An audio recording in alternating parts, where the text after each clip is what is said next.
Welcome back, Venturers. It's time for another discussion about VNs. I am Emar, and together with Tauros we bring some spice for today's discussion. Putting it on the scale, there is mayo, tsundere is chili pepper, and Yandere is Carolina Reiter of character archetypes. So Tauros, why would you pick Yandere as best girl? I love the condiment comparisons, although I would not necessarily pick Yanderes as best girl. I'm sorry to break your heart like this, Emar. But Yanderes are a very interesting character archetype that, I mean, it's pretty notorious in anime and visual novel settings. Specifically, down to our good old official definitions, a yandere is a character who is initially loving and caring to someone they like a lot, until their romantic love, admiration, and devotion becomes feisty and mentally destructive in nature through either overprotectiveness, violence, brutality, or all three combined. And that lines up with the very typical, view of yandere characters and how a lot of times it's the whole violent aspect that gets portrayed whenever we think of the stereotypical yandere. And so that sounds like a pretty suitable explanation to you, right, Emar? Yes, although I have to say, importantly, because when you say violent, I suppose it's a level of violence above what a typical tsundere would inflict. Right? That's how I interpret that definition. Because oftentimes you have a tsundere characters that have a violence, like, oh yeah, they punch as protagonists, and there's that. Whereas yanderes go above and beyond past that. Yeah, this whole tsundere stuff is about the slapstick comedy. It tends to be more like that. Soft-ish violence. Soft-ish, along with, screams of baka. Oh yeah, baka. And then instead with the yandere violence, it usually is associated with like a knife or something. That's the kind of violence we're talking about. Yeah. Ooh, yeah. The serious kind. Oh boy, the my life is in danger kind.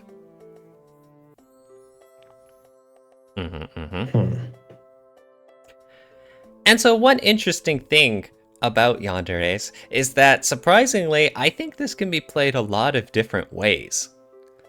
In that, sure, we all think it can be played straight, of, very much a very clingy heroine who threatens doom and destruction on our main character if he so much even as looks as another character, and him being very scared about it. It could be played for comedy. You could have some character who always makes the threats and gets herself into very silly situations of her, stalking the main character as he kind of laughs about it.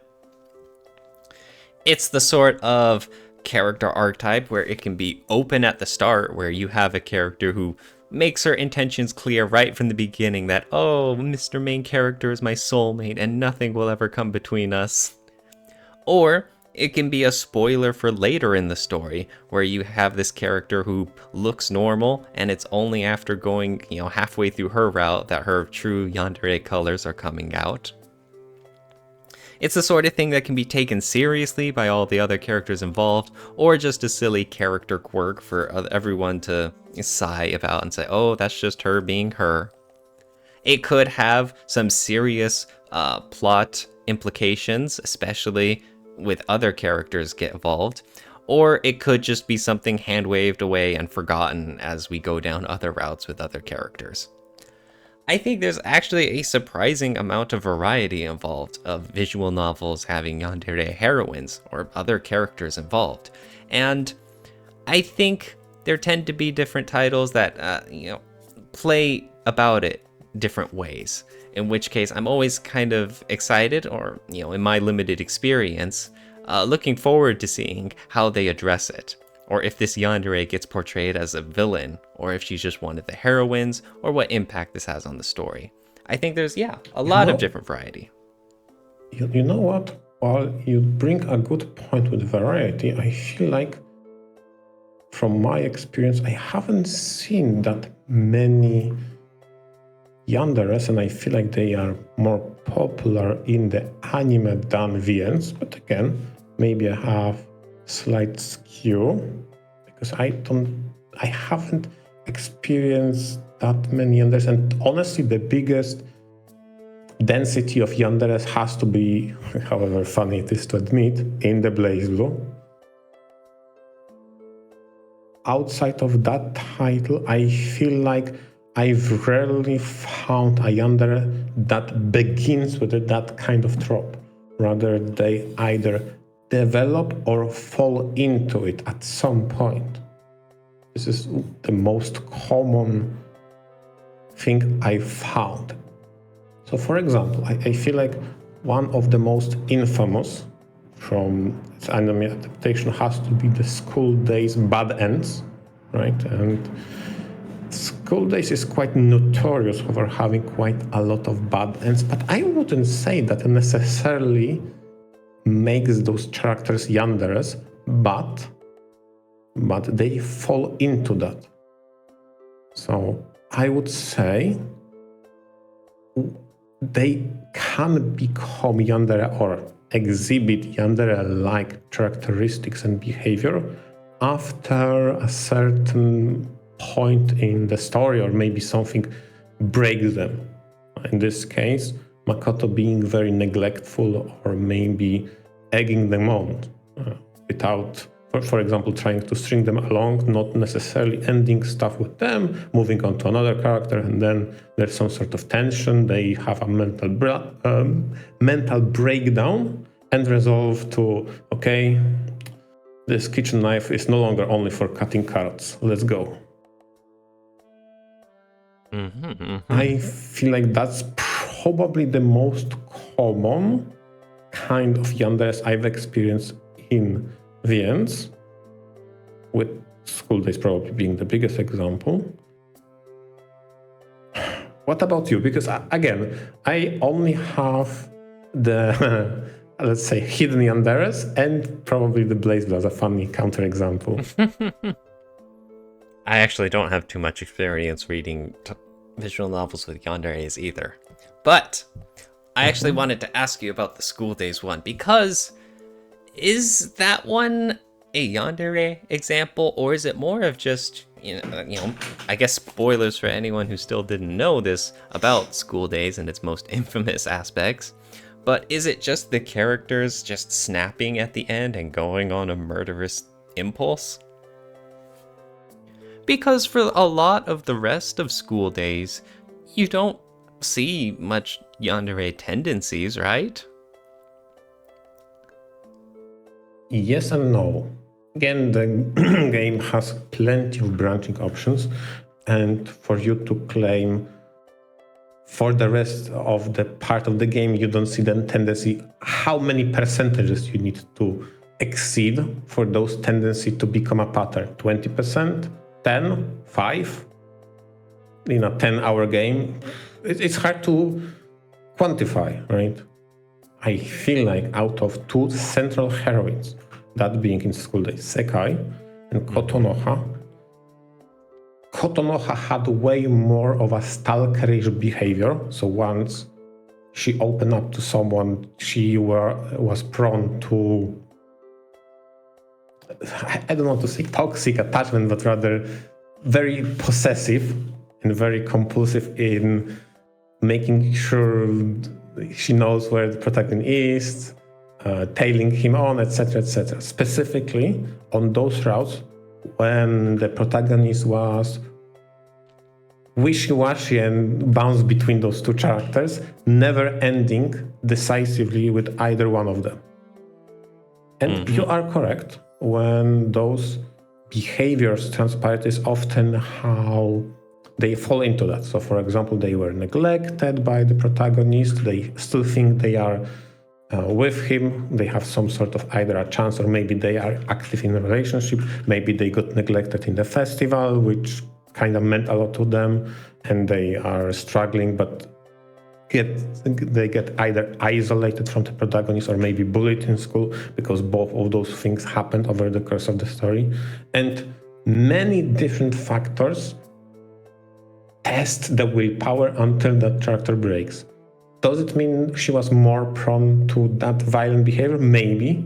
Then again, she was tested plenty. So at that point, maybe not necessarily, but rather she developed that based upon the environment. Hard to say. Then again, like I said, from those two central heroines, Kotonoha has slightly more stalkerish behaviors over the course of the story. Doubly so if you string her along with the choices that Makoto does. That is true. That is true. Although, I will say, in terms of a different title that has much more of a yandere stereotypical aspect, we're going over to Danganronpa. And again, I guess this is a spoiler, but it's like one of the very earliest spoilers in the entire Danganronpa series, and I'd be surprised if anyone isn't aware by now. But still, that would have to be for Genocider Sho, the alter ego that winds up in this killing game as well. And she's super yandere because she is a serial killer. And she she likes pretty boys, and she very much enjoys killing them. And so it's kind of all the way played seriously. Exactly. And so here we go. And it's very funny because she's obsessed with Togami, who's one of the other, pretty boys in this game. Although in this case, in Danganronpa, it's played for laughs because she makes it clear she won't kill him in the events of this killing game and whatnot. But if this is one of those times where on the one hand, it's a very serious threat because you have this individual who is totally okay with killing in a killing game that incentivizes people to commit murder to escape. So that's very scary. But on the other hand, you get a whole lot of very funny interactions of her being trying to be clingy to him and being all dreamy while he completely blows her off. And it's like, get away from me, as he hates her. You get that very funny You are definitely playing with fire, and you are skating on the line of dying in Minecraft by playing such games. It's like, Because when you say it out loud, it's like, okay, your life is on the line at any moment. You never know who's going to stick a knife in your back. And now there's a serial killer who really enjoys murdering pretty boys, and she's got her sights set on you.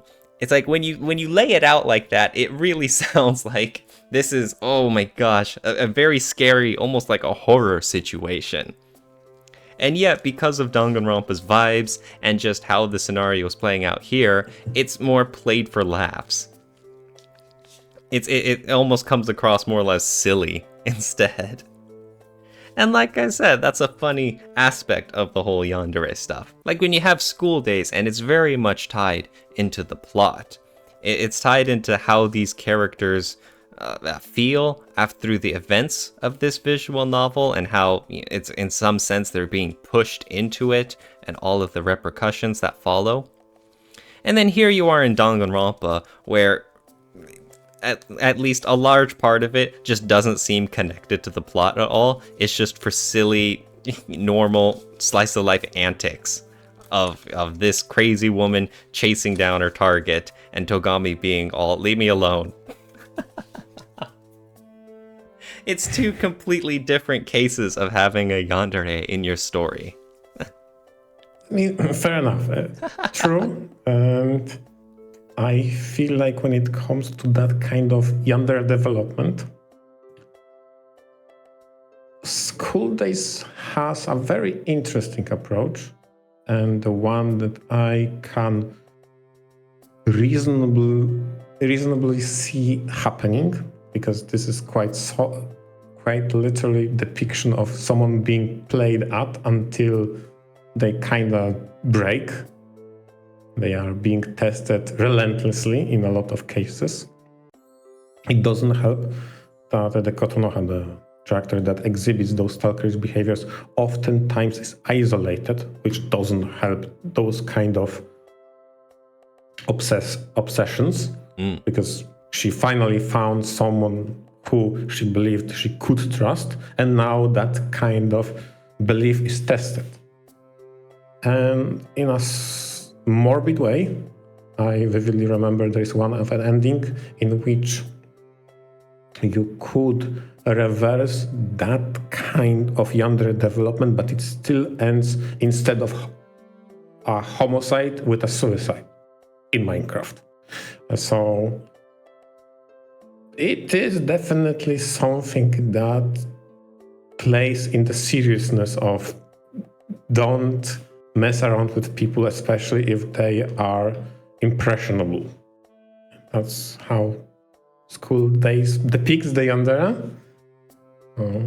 Although I have to say, if there is another title that I found very interesting in how they tackled yandere, and I keep going back to Princess X often, because this title did it very uniquely. Because there is a very early on a tsundere character, a human childhood friend, and why I say human, because all the heroines in this game are monster girls, hence Princess X.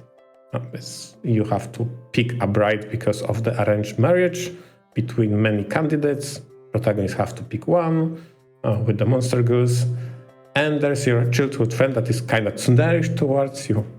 And the way the title did it, you could see that she's kind of violent for a tsundere. Something is not quite there. And if you don't pick any of the characters of the monster girls that are the candidates, the yandere will pick you and kidnap the protagonist. And I felt like that's a very interesting approach to it. And Kidnapping in the that protagonist. moment, Oh no. for herself, right? Because she sees the advances of other heroines and sees the opportunity in how protagonist is kinda avoiding all of them at the same time. So she says, "Oh, that's my moment. Let's nab him." Like, okay, I see how this works. Specifically, and this is slight spoiler, it is revealed that in a lot of events over the course of the story, she is present in CGs. So this is why I picked exactly one CG that is rolling in the background of those assets in our episodes. And if you look closely in a CG that features one of the monster girls, I think she's about Machine Kingdom representative, in the background you can see the yandere. And it is such an interesting concept that she was stalking you since the start of the game. You just didn't see that. You were assuming she's a tsundere, but she was actually level up. She was the yandere. Like, okay, I see. Interesting. So you better pick a candidate or she will pick you. Yeah, I really like that line. That how she, the yandere, is the one picking you. Yep. Like, that is an interesting approach to that trope. And you mentioned that she often appears in CGs in the background. Now, I wouldn't use the word often, but she appears in the background in CGs with other heroines, effectively stalking the main protagonist. Oh my gosh. Yeah, it's like I mentioned. Yeah, it works. It's perfect. There's always that question of, you know, a lot, especially in moeges or whatnot, where you have multiple heroine routes. It's like, well, if you have one character who's super clingy, then what happens when you go down the routes with others? True. And to a certain degree, that's what happens in Majikoi as well. Okay. Because Majikoi is the best visual novel ever, that's right. Oh, sure. Yeah, and there doesn't... there isn't an episode in which you don't bring Majikoi, obviously. Because, like, I wouldn't say Miyako is a yandere in that, but she is extremely clingy and possessive that she's going to be the main character's girlfriend. And so that is a common issue anytime you go into the other heroine routes, is that, okay, well, we got to do something to address Miyako. And they do. And sometimes some of them are more forced than others. But there's usually a reason given. But still, that's very funny when starting the heroine route. So it's like, okay, how will we address her? How is she going to be standing off to the side, biding her time, while we focus on the actual main heroine this time? Okay, interesting. How to solve the obstacle, the ever-present. The ever-present obstacle. And I guess one interesting aspect about Yanderes is that you get to see this one with otome games, where you have your female main character and you've got the male romance interests, and in my limited experience, these otome games seem to like having yandere characters. I think like the standout example is Amnesia Memories, where I guess this is a spoiler, but again, this is a pretty famous one, where you've got one of the dudes who becomes super overprotective of the main character. And throughout all the other routes, whenever you see him, he's pretty chill. He's just a regular normal guy. But then, once you get into Toma's route, that's when it's like, again, it starts off okay, and he's just overprotective, and more it becomes clearer how he's being extremely overprotective of the main character, and gets more controlling along the way. Eventually, this turns into like him forcing her to stay at home, and taking away her phone, and essentially kidnapping her, drugging her, and even, again, the famous locking her in a cage for her own protection. And it's like, oh boy. This is, again, a yandere character who is very much in love with you, the MC, and is expressing that love through some very extreme methods. And this is... Yeah, and it's cool because... Warning. Don't flip the yandere switch. Don't willingly get involved and chase the yandere character. And I love how there are endings in Amnesia Memories, based, essentially good endings and I guess bad endings and a few variations and whatnot. And then it's like the good ending is you being in love with him the whole time and being happy of the way he's showing his love to you. And it's like, I mean, points for dedication. This you can live your story of falling in love with an overprotective yandere dude who gets into some extreme situations, and the power of love wins out in the end. Again, like I said, I do like the variety you get to see in yandere characters. All sorts of different ways the story can take it, and the ways that they can, morph with the story. Toma was a very interesting and a very memorable take.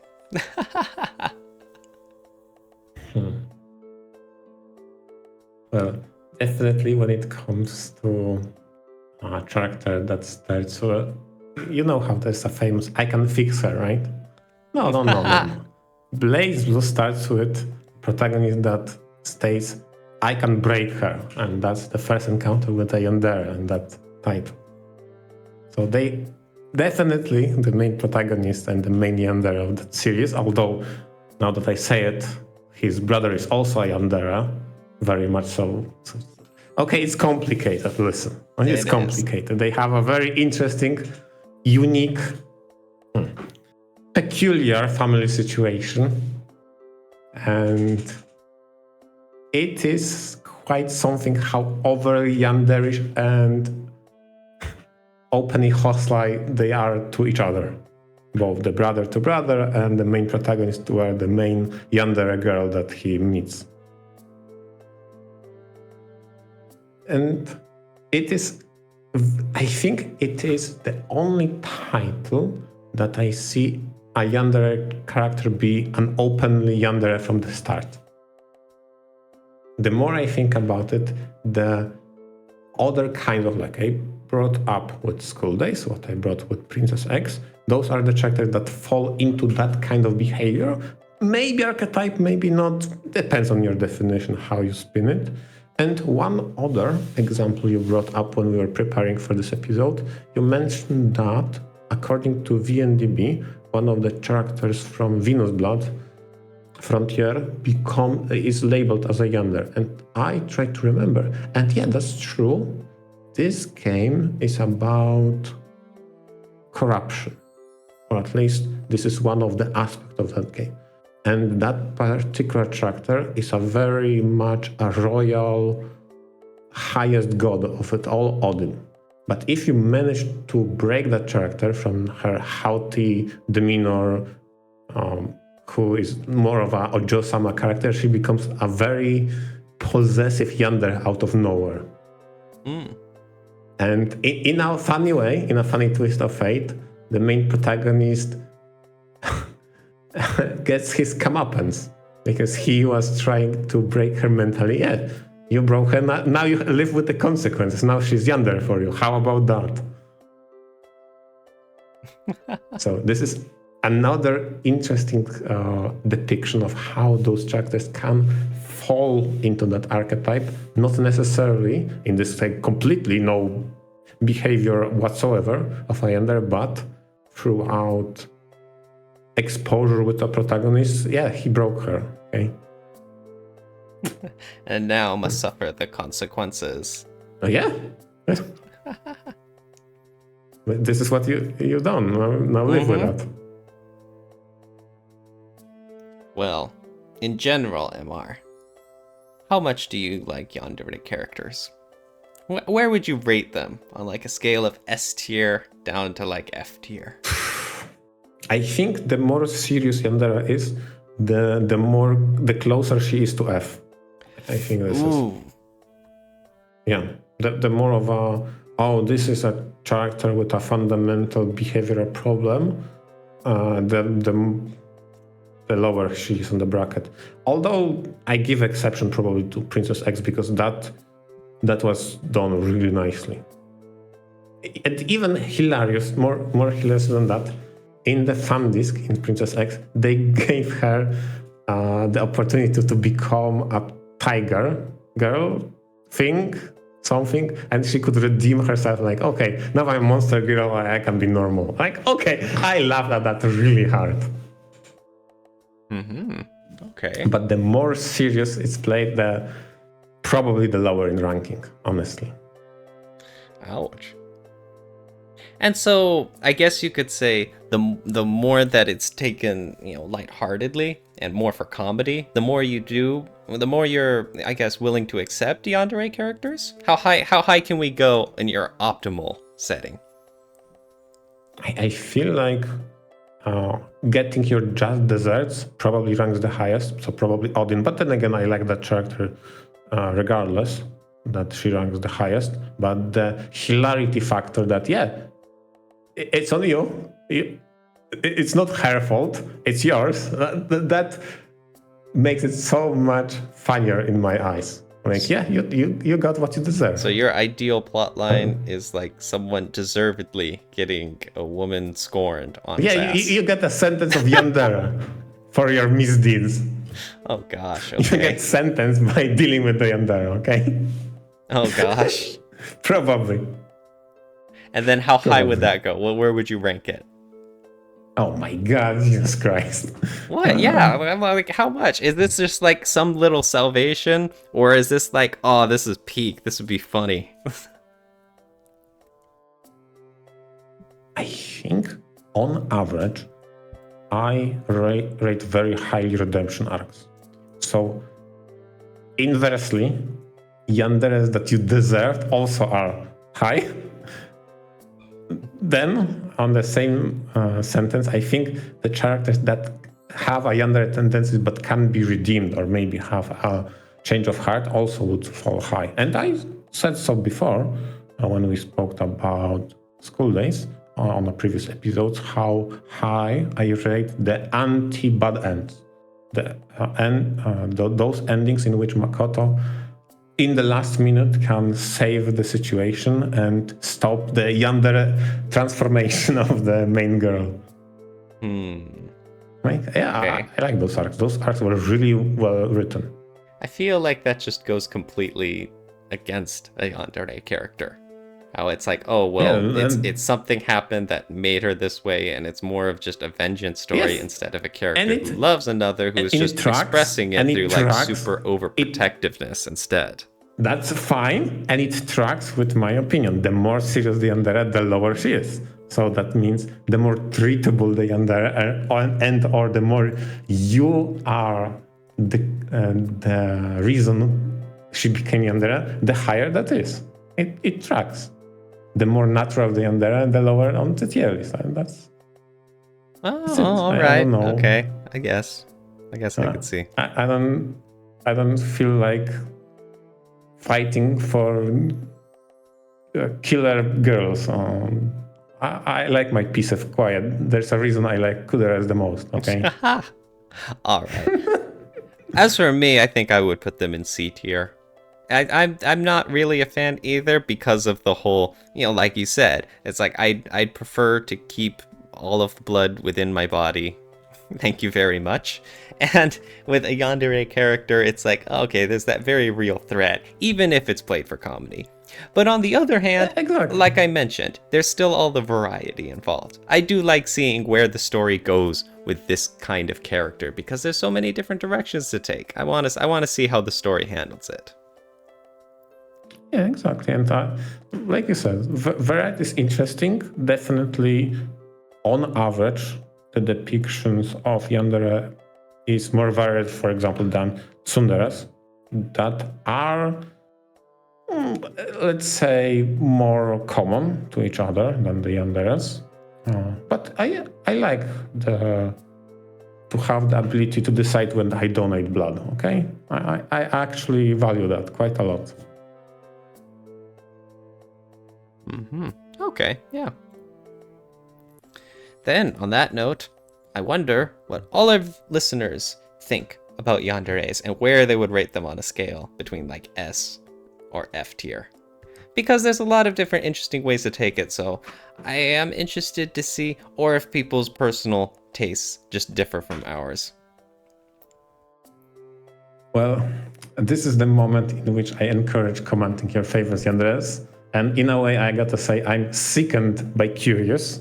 So I guess do that, but I'm still kind of scared. No, Anyway, lay it in. Hit MR with your best shots. No, don't do it. Don't do it. On that note, venture out. Yes, venture out.